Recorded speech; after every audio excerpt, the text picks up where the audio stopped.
Win-win solution. Suatu saat pernah ada seorang klien laki-laki yang bermaksud untuk menjual rumah dan tanah miliknya. Dia datang dengan sepasang suami istri, calon pembeli, dan ternyata sudah dicapai kesepakatan mengenai harga transaksi rumah dan tanah tersebut. Setelah saya jelaskan mengenai dokumen-dokumen, persyaratan, dan saya hitungkan semua biaya termasuk pajak peralihan jual beli yang berupa pajak penghasilan, biaya perolehan hak tanah dan bangunan, biaya PPAT, dan sebagainya.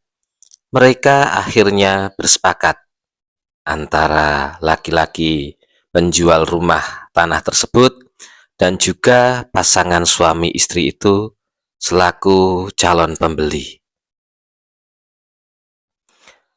Hingga akhirnya saya pun berkata kepada penjual dan juga pembeli, kalau semua sudah lengkap dan beres, maka suatu saat Bapak dan Ibu, penjual dan pembeli harus hadir di kantor saya untuk menandatangani akta jual beli.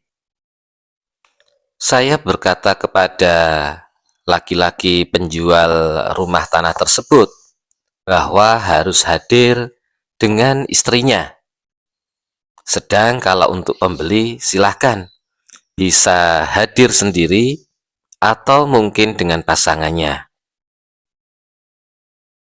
Si penjual ini laki-laki begitu ya, kemudian berkata kepada saya, "Pak, bagaimana kalau istri saya tidak perlu dihadirkan?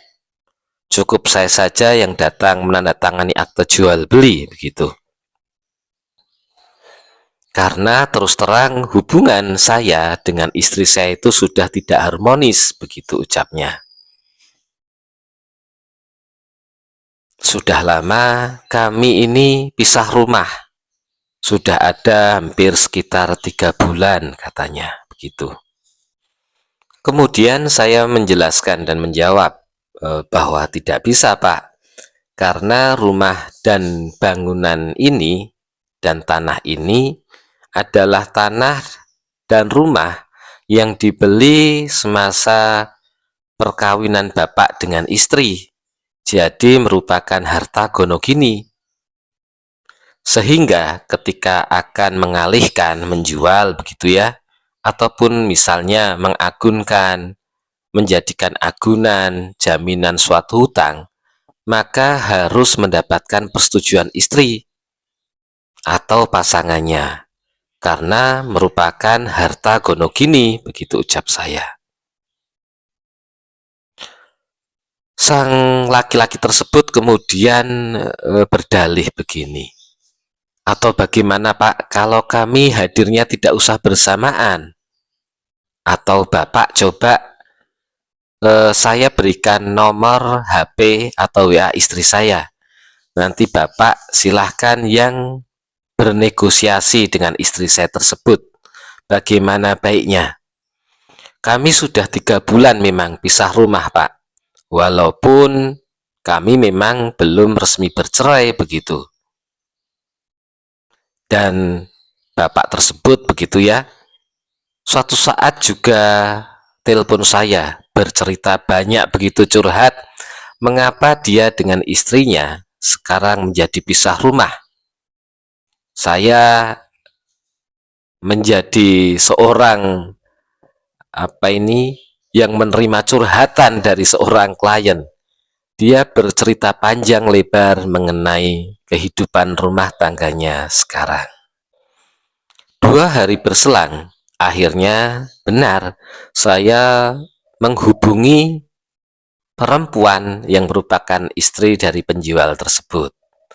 Saya menceritakan kronologi bahwa suaminya ini mau menjual rumah dan juga tanah yang dibeli mereka bersama sewaktu masa perkawinan. Dan istrinya pun ternyata juga berkata begini, "Maaf Pak, kalau saya diharuskan hadir atau datang dan ketemu dengan suami saya ini, rasanya saya juga tidak mau Pak, tidak mungkin untuk bertemu. Sudah terlalu sakit hati banyak yang saya pendam selama ini."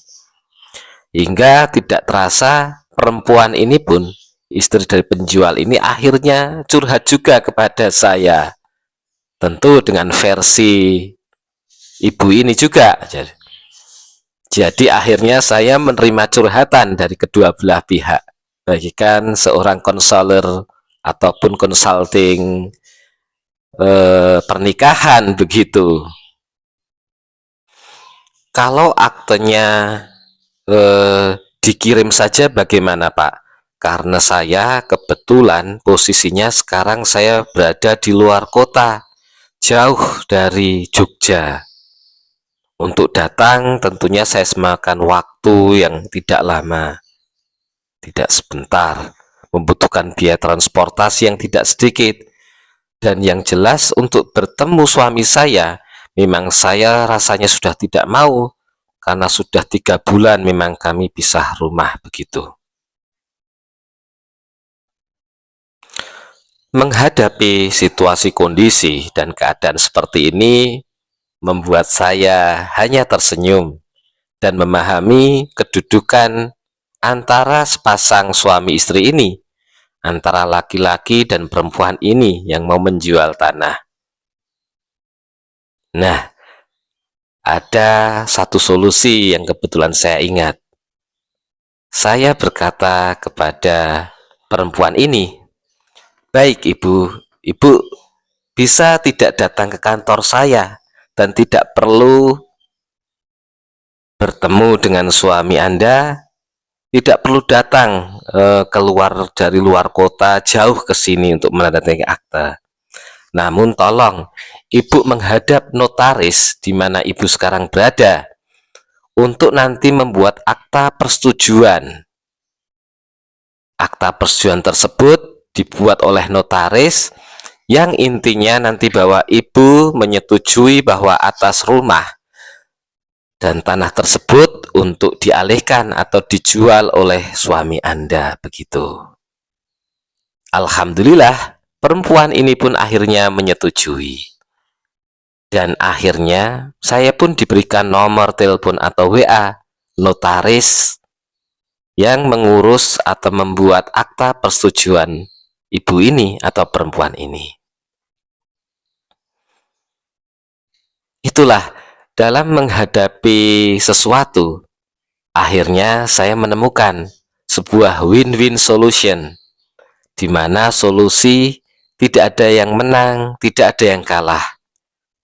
Semuanya bisa tercapai kesepakatan, tercapai persetujuan, dan tujuan dari penjual dan juga pembeli bisa tercapai. Sehingga hubungan baik antara saya dengan penjual, laki-laki tersebut, dengan istri penjual dan juga pembeli tetap terjaga baik. Dan yang terpenting juga bahwa laki-laki penjual rumah dan tanah itu juga masih bisa menjual secara aturan hukum yang benar. Si perempuan istri itu pun juga betul dengan memberikan persetujuan dengan akta notaris. Pembeli pun juga akhirnya bisa mendapatkan sertifikat secara legal dengan aturan yang benar. Hingga kemudian pada hari yang ditentukan, surat atau akta persetujuan istri tersebut itu kemudian sudah dikirimkan ke kantor saya oleh notaris dari luar kota itu. Penjual suami tersebut bisa datang untuk menandatangani akta jual beli, dan juga calon pembeli itu pun datang ke kantor saya. Itulah win-win solution, di mana semua akan merasa menang dan juga semua merasa tidak ada yang kalah.